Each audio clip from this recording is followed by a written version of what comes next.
പിന്നെ ഇന്നെല്ലാവരും കൂടിയിട്ട് ഒരു സ്ഥലം വരെ പോകുകയാണ്. അങ്ങനെ പോകാതെ വണ്ടിക്ക് വേണ്ടി കാത്തുക്കാണ്. അങ്ങനെ അവസാനം വണ്ടി വന്നു. ഇവനാണ് വിക്കി. ഞങ്ങളുടെ നാട്ടുകാരൊക്കെ പിന്നെ വിക്കാട്ടൻ എന്ന് വിളിക്കുക. സ്വന്തമായിട്ട് ഫാൻസ് അസോസിയേഷൻ പേജൊക്കെ ഉണ്ട്. ഓൻ തന്നെയാണ് അതിന്റെ അഡ്മിൻ.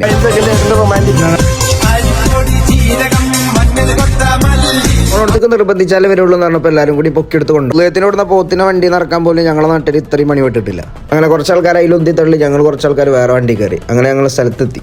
ഇന്നത്തെ നമ്മളെ പരിപാടി എടുക്കണത് ഇവിടെ എന്താണെന്നുള്ളത് ഇപ്പം നിങ്ങൾക്ക് മനസ്സിലായിട്ടുണ്ടാവുമല്ലോ. അങ്ങനെ ഞങ്ങൾ എത്തിയപ്പോഴത്തേനും കുറച്ച് കഴിഞ്ഞപ്പോൾ തന്നെ ബാക്കി ടീംസ് എത്തി. പിന്നെ വാർക്ക് പണിക്ക് പോണ ബംഗാളികളെ കൊടുന്ന് തട്ടണ പോലെ ഓരോന്നിനെ കൊടുന്ന് ഇറക്കി. അങ്ങനെ ഞങ്ങൾ നേരെ അതിൻ്റെ ഉള്ളിൽ കയറി. ചെന്നപ്പോൾ തന്നെ കണ്ട കാഴ്ച ഇതാണ്. ഇത് വേറെ ടീമാണ്. ഞങ്ങൾക്ക് മുന്നേ കളിച്ച ആൾക്കാരെ കളിയുണ്ട്. ഞങ്ങൾ കിളി പോയി എന്തായാലും സാധനങ്ങളൊക്കെ കിട്ടിയിട്ട് സേഫ്റ്റി ആയിട്ട് തന്നെ ഇറങ്ങണുള്ളൂ. പ്ലാൻ എന്താ നമ്മള്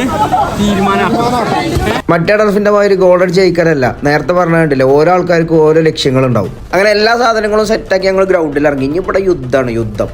ആദ്യമായിട്ട് വരുന്നോണ്ട് തന്നെ എന്തൊക്കെ കാട്ടണമെന്ന് അറിയില്ല. അതിന്റെ പൊലിവാണ് ഇപ്പത്. അങ്ങനെ ഇനി രണ്ട് ടീമും പ്ലാൻ ചെയ്യണം. എങ്ങനെ ഗോൾ അടിക്കണം എന്നല്ല, ആരൊക്കെ എന്തൊക്കെ കാട്ടണം എന്നുള്ളതാണ് പ്ലാൻ ചെയ്യണം. കളി തുടങ്ങി. എന്തായാലും എല്ലാവരും ഒന്ന് പോയോക്കണം. എന്തായാലും അവസാനം വരെ ചിരിക്കാനുള്ള വകുപ്പ് നമുക്ക് ഇതിൽ കാണാം. ഓരോരുത്തരൊക്കെ പോക്ക് കൊടുക്കൽ കണ്ടപ്പോൾ ഗോൾ അടിക്കുന്നു വിചാരിക്കും. വീണ പിന്നെ നീക്കാൻ കാത്തുക്കൊന്നുമില്ല, അവിടെ കണ്ടുകൊണ്ട് പോലുള്ളതാണ്. അപ്പോൾ ഇതൊക്കെ ഞാനിതിന്റെ ഇടയിൽ കൂടെ എവിടെയൊക്കെ ഉണ്ട്.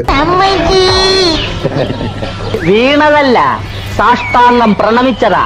കുറച്ചത്തെ ഇപ്പൊ പന്തൊന്നും കാണല്ല, കളിയൊക്കെ മാറിയിരിക്കണം. ആർക്കൊക്കെ എന്തൊക്കെ കാട്ടുണ്ടെന്ന് തന്നെ അറിയണില്ല. അങ്ങനെ കളിയൊക്കെ കഴിഞ്ഞ് അവിടുന്ന് ഒരു കുളിയും കഴിഞ്ഞ് എല്ലാവരും നേരെ വണ്ടി കയറി. ഇനി നേരെ പെരേ പോകാൻ പെട്ടെന്ന് തീരുമാനമല്ല, ഒരു ചായ കുടിച്ചിട്ട് പോകാന്നുള്ള ആൾക്ക് നേരെ ടൗണിൽ കിട്ടും. അങ്ങനെ അവിടുന്ന് ഒരു ചായയും കുടിച്ച് നേരെ പെരേക്ക് പോയി. അപ്പം ഇത്രേ ഉള്ളൂ. ഓക്കെ, അദിയോസ് ഹബീബി.